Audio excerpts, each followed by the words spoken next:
What if a single strip of land, barely bigger than a small town, is the one thing keeping an entire country's economy alive? And what if the most powerful military on Earth just showed that it could take that land away in a single night, whenever it wants? If that thought doesn't sit right with you, you're not alone. Hit like right now, not because I'm asking nicely, but because this story only makes sense if you stay for all of it. And the algorithm only shows the full story to people who show it they care. Subscribe too, because this situation is still unfolding, and I promise you there is more coming. Now let's talk about a place called Kharg Island. Most people have never said this name out loud in their life. It sits a few miles off the southern coast of Iran, floating quietly in the Persian Gulf. It's small. You could walk across it in an afternoon. There are no skyscrapers here, no famous landmarks, nothing that would make a postcard. And yet, this tiny piece of land carries almost all of the weight of Iran's economy on its back. Here's the number that should stop you in your tracks. Somewhere around 90% of every barrel of oil Iran sells to the outside world leaves through Kharg Island. Not most of it. Not a large portion, nearly all of it.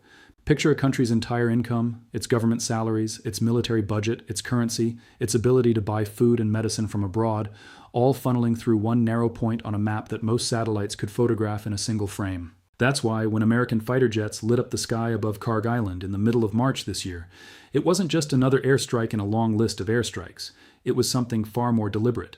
In just a couple of hours, more than 90 separate military targets on that island were destroyed. Explosions rocked the coastline. Bunkers collapsed. Radar systems went dark. And through it all, something strange happened. The oil terminals themselves, sitting right there, practically within reach of the destruction, were left completely alone. Think about that for a second. A country goes to the trouble of hitting 90 different targets scattered across a tiny island, and yet it carefully steps around the one thing that actually generates money for the enemy. That's not an accident. That's not bad aim. That is a message, and understanding that message is the key to understanding everything that has happened since. To really get why this island matters so much, you need to picture what's actually sitting on it. Kharg Island can load several giant oil tankers all at the same time. When it's working at full strength, it has the capacity to move something close to 7 million barrels of crude oil in a single day. It connects by underwater and overland pipelines straight to Iran's largest oil fields, so crude barely has time to cool down before it's already being pumped onto a ship headed for another country. This isn't some new discovery either. Back in the 1980s, during the brutal war between Iran and Iraq, Saddam Hussein's forces understood exactly what this island meant, and they bombed it again and again, trying to choke off the money that was funding Iran's war machine. It worked, to a point. Iran had to scramble, shifting some of its exports to smaller, weaker terminals just to keep any oil flowing at all. But once that war ended, Kharg went back to being quiet. For almost 40 years, it just sat there doing its job, loading tankers, staying out of the news until this year, when it suddenly became one of the most talked about places on the planet again. So when American officials started calling Kharg Island the single most important pressure point in this entire conflict, they weren't uncovering some secret. They were simply remembering something the world had quietly forgotten, a weakness that never went away, just waiting for someone to decide it was worth using again. Let's walk through how we actually got here, because the order of events matters more than people realize.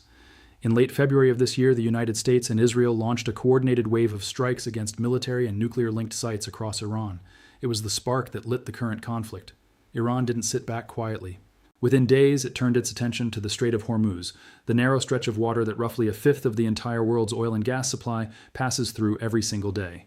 Iranian forces began warning tankers that safe passage could no longer be guaranteed. Shipping companies panicked. Insurance costs for sending a ship through that strait shot up almost overnight. Traffic through the strait dropped sharply within days. The message from Tehran was loud and clear, even if it was never said outright. If you come after us, we can make the whole world feel it through their fuel prices. That threat is exactly what turned Kharg Island from a quiet background detail into a primary target. If Iran was willing to use its military power to hold global oil supply hostage, then striking the very island that funds that military was always going to be the next move, and in mid-March that move came. Over roughly 2 hours, American forces hit more than 90 separate targets across the island. Missile storage sites, naval mine facilities, radar towers, air defense systems, all reduced to rubble in a single coordinated wave. Iranian sources on the ground describe more than a dozen distinct explosions tearing through the island that night. And once again, the oil terminals were spared, untouched, standing exactly where they had always stood. The American president at the time called it one of the most powerful strikes the region had seen in decades. He was direct about the choice to leave the oil infrastructure alone, framing it as restraint, while also warning that this restraint could disappear the moment Iran kept threatening ships in the strait. Iran's own government found itself in a strange spot after that attack. In public, officials tried to play the damage down. insisting operations were continuing as normal and that no oil workers were hurt. But at almost the exact same time, an Iranian oil ministry official described the very same night as massive and destructive, with nearly 2 hours of nonstop explosions. You cannot have it both ways. Either it was a small inconvenience or it was 2 hours of the island shaking apart. That contradiction tells you everything about the pressure Iran's leadership was under, trying to control the story for its own people while satellite images told a very different version of events to the rest of the world. Iran's foreign minister went a step further and claimed the strikes had actually launched from bases inside the United Arab Emirates. The UAE firmly denied it. When you look at the weapons involved and the distance from those bases to an island sitting just off Iran's own coast, the claim falls apart pretty quickly under scrutiny. It looked much more like an attempt to pull a third country into the blame than a serious accusation backed by evidence. What followed was weeks of real, uncomfortable tension, the kind that keeps oil traders up at night. Talk in Washington shifted from simply bombing the island again to something far bigger, actually taking control of it, physically holding the terminal instead of just striking around it. Reports began surfacing that thousands of American troops were being moved into the wider Gulf region. Not just symbolic movement either. This looked like the kind of buildup that suggests a real operation was being seriously discussed, not just floated to scare Tehran. Iran's parliament speaker publicly warned that Iran's enemies, backed by a regional country, were preparing to occupy one of Iran's islands without naming it directly, though everyone understood exactly which island he meant. In response, Iran reportedly moved additional troops and stronger air defenses onto Kharg itself, essentially trying to reinforce a target it already knew was circled on someone's map in Washington. Iran's military issued its own warning too, saying that any energy infrastructure connected to companies working with the United States would be turned to ashes if Washington ever crossed the line into hitting the oil terminals directly. That threat wasn't really meant for American soldiers. It was aimed at every shipping company, every insurer, every foreign buyer still doing business with Iranian oil, a reminder that this kind of escalation cuts in more than one direction. Analysts pushed back hard against the idea of an actual physical seizure. Even holding the island wouldn't fully open the strait back up, since Iran would still control the mainland coastline and the missile systems lining it. Taking foreign territory by force carries a completely different weight, politically and militarily, than a strike that's finished before sunrise. If you're still with me, you're clearly someone who actually wants to understand this, instead of just scrolling past another headline about the Middle East. So do me a favor, drop a comment right now with one word describing how you think this ends. I genuinely want to see what people are predicting, and I'll be reading through them. For a while, through the following weeks, the conflict settled into an uneasy rhythm. Strikes kept happening periodically, always aimed at military targets, never at the loading terminals themselves. Satellite images kept showing tankers still docked at the island, oil still moving, just slower and far less predictable than before. Then, in early April, more strikes hit military targets on Kharg once again, confirmed by officials, this time as part of a broader pattern rather than a single dramatic event.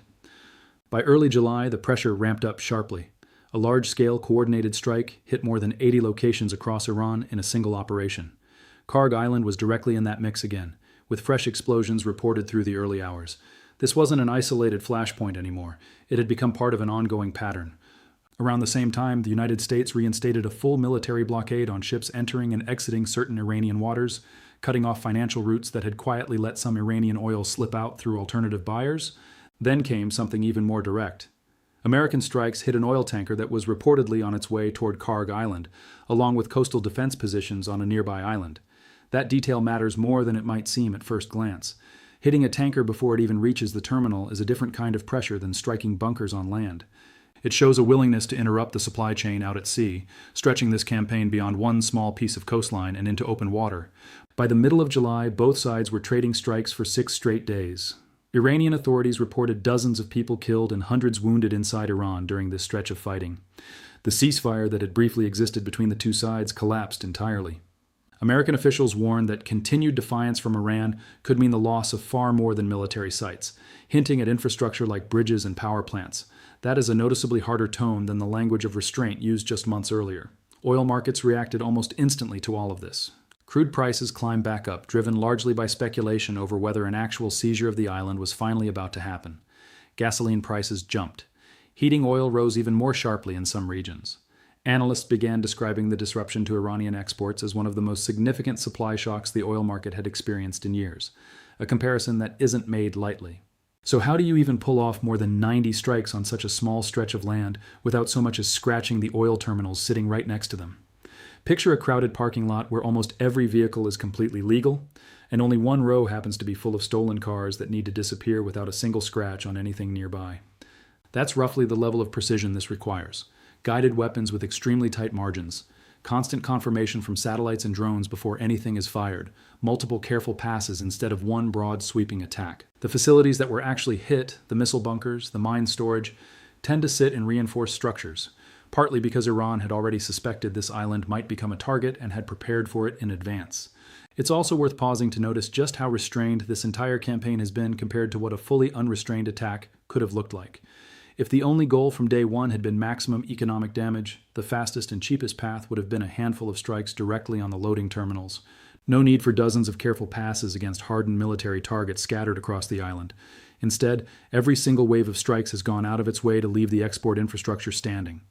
That tells you something important. This was never purely about destruction. It's about leverage. A terminal that keeps getting surrounded by rubble but never actually destroyed is a far more powerful bargaining chip than a smoking crater would ever be. A crater removes the threat completely.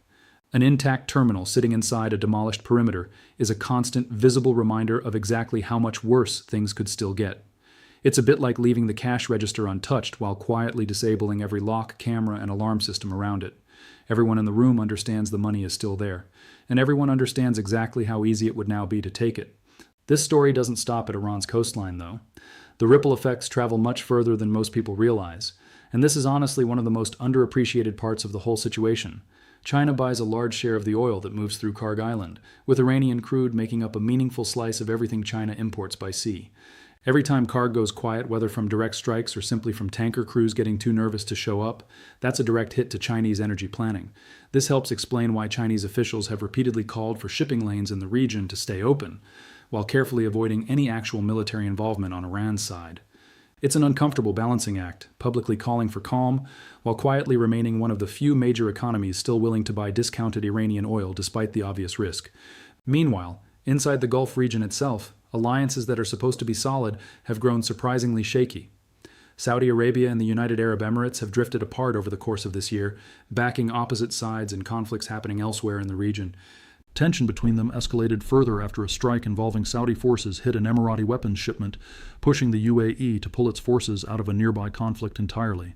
The UAE even stepped away from its usual oil alliance, choosing to set its own independent policy in the middle of an active regional war, a clear sign of just how divided the Gulf has become. Iran hasn't hesitated to take advantage of that division. Iranian missiles have struck tankers flying under the UAE flag in nearby waters, and lives have already been lost as a result. Several regional analysts now argue that Iran effectively treats the UAE as an active participant in this conflict, regardless of whether Abu Dhabi has officially joined any coalition against it. This matters enormously if the United States ever seriously considers a physical seizure of Kharg Island, because an operation like that would almost certainly require staging bases and cooperation from Gulf partners. Right now, those partners can barely agree with each other, let alone present a unified front against Iran.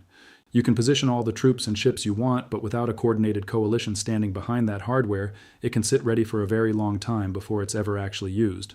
Before we go further, if this story has genuinely surprised you, do one small thing.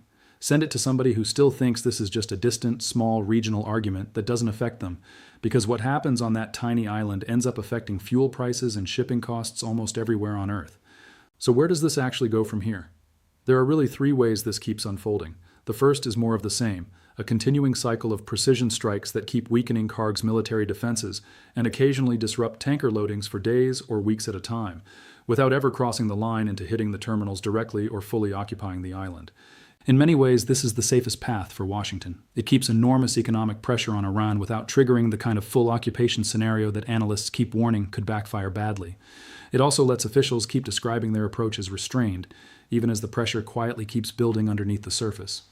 The second scenario is the dramatic one, an actual seizure of the island using the troops and equipment that have already been quietly positioned in the region since spring. This remains the highest risk, highest reward option on the table. It would be the most direct way to permanently cut off Iran's oil income rather than simply disrupting it in waves. But it comes with serious costs. Holding foreign territory indefinitely just a short distance from a hostile mainland, absorbing the diplomatic fallout of what would essentially be an occupation, and doing all of this without full support from regional partners who currently can't even agree on basic policy with each other. There's also a simple truth worth sitting with. A strike is a message you can walk back the next morning. Troops holding ground is a fact both sides have to live with for a very long time. And Iran has already made clear that any direct strike on the oil terminals themselves would be treated as grounds for serious retaliation. It's reasonable to assume an actual occupation would provoke an even stronger response, not a weaker one.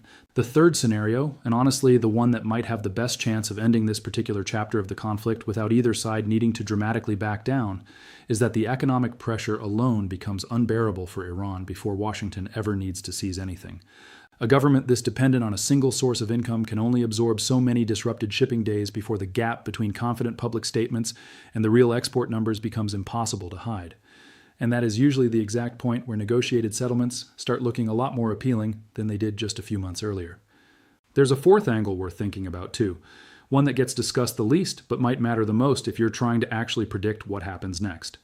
Every single wave of strikes so far has followed almost the same pattern. Hit the military perimeter hard, leave the terminal standing, let the resulting uncertainty do the real economic damage on its own. That consistency is itself telling you something. This doesn't look like improvisation. It looks like a deliberate, repeatable strategy, one that can be run again and again without requiring the kind of dramatic seizure operation that sends oil prices spiking every time the rumor resurfaces. If that's accurate, the most likely outcome in the near term probably isn't a sudden invasion, and it isn't a sudden ceasefire either. It's simply another strike and then another, each one a little more targeted than the last, until either Iran's position breaks under the accumulated pressure or political will in Washington finally shifts toward finishing the job on the ground. Here's what I want you to actually sit with before you go. It's easy to watch footage of explosions on a small piece of coral rock most people couldn't have found on a map a year ago and treat it like just another distant story from a war happening somewhere far away. But every strike on that island eventually shows up somewhere much closer to home, in a gas station price sign, in a shipping insurance quote, in a grocery bill that costs a little more than it did last season. Kharg Island is small enough to walk across in an afternoon and somehow large enough to shift the global economy every single time it goes quiet. That gap between its tiny size and its enormous power over the world is in many ways the entire story of this conflict wrapped into one small stretch of land. And that's exactly why this deserves your real attention, not just a passing glance before scrolling to the next headline. If this video helped this story finally click into place for you, subscribe now, because this is far from finished. Whatever happens on that island next, we'll be breaking it down the moment it happens. Thanks for watching, and I'll see you in the next one.